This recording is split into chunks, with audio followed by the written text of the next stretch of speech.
अस्सलाम वालेकुम जी, कैसे हैं आप सब लोग। आई होप सब ठीक ठाक होंगे। आज मैं आपके साथ शेयर कर रही हूँ दम पुख्त की रेसिपी। और इसकी सबसे स्पेशल बात यह है कि ये बहुत ही कम इंग्रेडिएंट्स के साथ बनती है। मिर्च मसाले तो इसमें नाम को होते हैं, तो जैसा कि इसके नाम से आपको पता चल जाता है कि इसमें कुछ दम लगने वाला है। नॉर्मली लोग इसको मटन में बनाते हैं, आप चाहें तो आप इसको चिकन में भी बना सकते हैं, मटन में, बीफ में तैयार कर सकते हैं। तो दुम्बे की चर्बी मैंने इसमें इस्तेमाल की है, आधा किलो के करीब है तकरीबन, और 2 किलो इसमें मैंने बकरे का गोश्त इस्तेमाल किया है।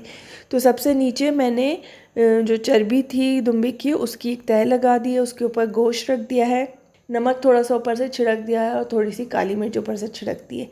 ये इसके ऊपर मैंने धुले हुए और कटे हुए 2 अदद आलू रख दिए हैं, और नींबू को इस तरह मैंने स्लाइस करके रखा है।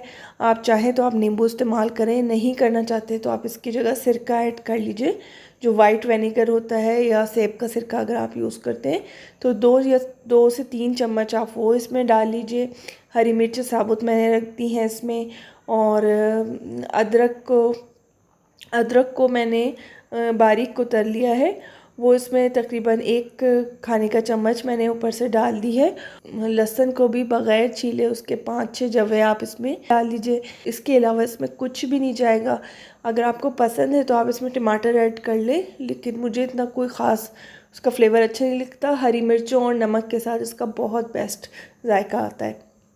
तो इस तरह करके इस गूंदा हुआ आटा लेकर उसको इस तरह से रोल कर लीजिए लंबाई में, और वो उससे हम इसके किनारे चिपका लेंगे। देगची के ऊपर मैं इस तरह से गोलाई में ये गूंदा हुआ आटा लगा रही हूँ, इसके ऊपर इसका ढक्कन लगाऊंगी ताकि बिल्कुल सील पैक हो जाए और इसमें से स्टीम बिल्कुल बाहर ना आए।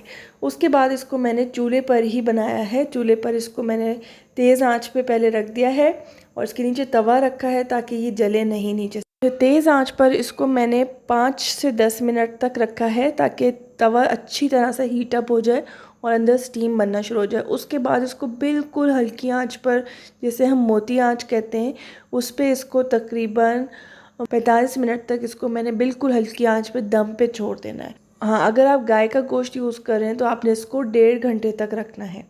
तो इस तरह से हमें इसको पकाना है। आप चाहें, अगर आपके पास कोयलों का इंतज़ाम हो, अंगीठी वगैरह हो, या तंदूर अगर कोई करीब में हो, तो आप उसमें भी इसको रखवा सकते हैं। तो कोयलों पे अगर आप बनाना चाहते हैं तो कोयलों पे आप इसको दम ले लीजिए, और थोड़े से कोयले जो दहके हुए हों, गर्म हों, वो आप इसकी ढक्कन पर भी डाल दें। इस तरह करके इसको जब ये टाइम पूरा हो जाए तो बहुत एहतियात के साथ इसको थोड़ा सा ठंडा होने दें। उसके बाद छुरी से इसका आटा निकाल लीजिए और रोटी के साथ या नान के साथ आप इसको सर्व कीजिए। इसको एक दफ़ा ट्राई ज़रूर कीजिएगा और कमेंट सेक्शन में मुझे ज़रूर बताइएगा कि रेसिपी आपको कैसी लगी है। तो चले नेक्स्ट टाइम हम फिर किसी बहुत अच्छी सी रेसिपी के साथ मिलेंगे। जब तक अपना बहुत ख्याल रखिएगा जी, मुझे दुआओं में याद रखिएगा। अल्लाह हाफ़िज़।